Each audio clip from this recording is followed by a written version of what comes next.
The rain hammered the cracked sidewalk as Marcus Thompson clutched his cardboard sign with trembling fingers. Homeless veteran. Anything helps. God bless. His worn combat boots, now held together with duct tape, had walked through the deserts of Afghanistan, but today they couldn't even keep the water out. Passers-by hurried past, their eyes deliberately avoiding the man who once wore the uniform they claimed to respect. Marcus hadn't eaten in 2 days. The shelter was full, and his disability check wouldn't come for another week. His stomach cramped with hunger as he watched families rush into the warm restaurant behind him, their laughter echoing off the glass windows. He pressed his face against the cold brick wall, trying to disappear into the shadows, when suddenly a voice cut through the rain. "Sir, you need to move along. You're bothering our customers." The restaurant manager stood over him, an umbrella shielding his pristine suit, while Marcus sat soaked to the bone. "Please," Marcus whispered, his voice barely audible above the storm.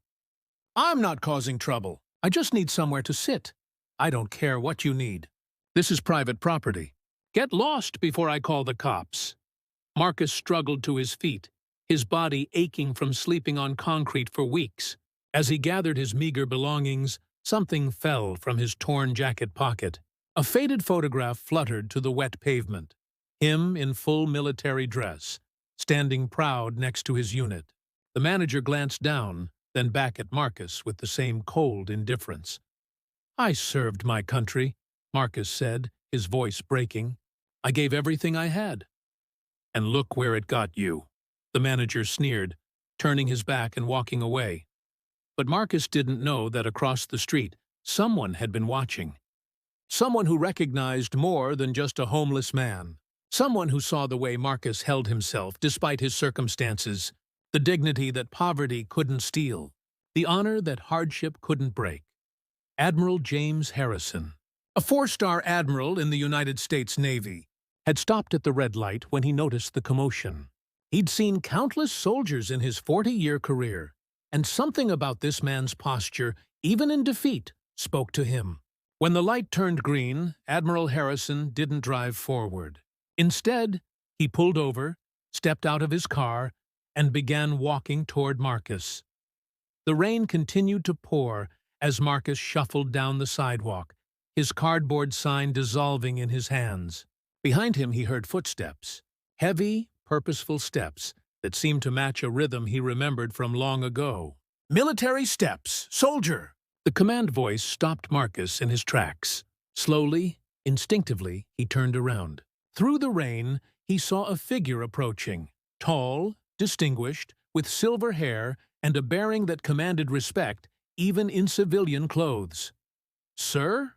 Marcus responded, his military training kicking in despite his circumstances. Admiral Harrison stopped 3 feet away and studied Marcus's face. The sunken cheeks, the haunted eyes, the unmistakable look of a warrior who'd seen too much and lost too much. But beneath it all, the Admiral saw something else, the unbroken spirit of a soldier. "What's your name, son?" "Marcus Thompson, sir. Staff Sergeant, retired. 3rd Infantry Division." The Admiral's expression shifted. He knew that division. He knew what they'd been through. "Afghanistan?" "Yes, sir. 3 tours. Lost my leg to an IED in Kandahar.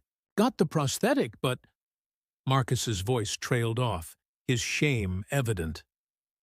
Admiral Harrison's jaw tightened, not with anger at Marcus, but with fury at a system that had failed this man. Without hesitation, he raised his hand and stepped into the busy street.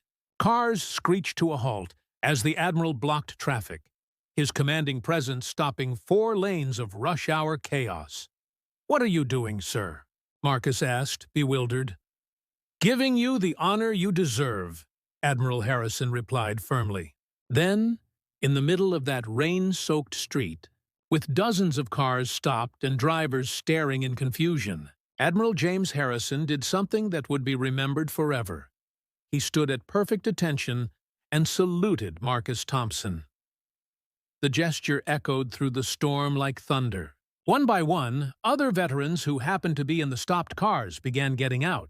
A young Marine, an Air Force captain, an Army colonel. They all saw what was happening and understood.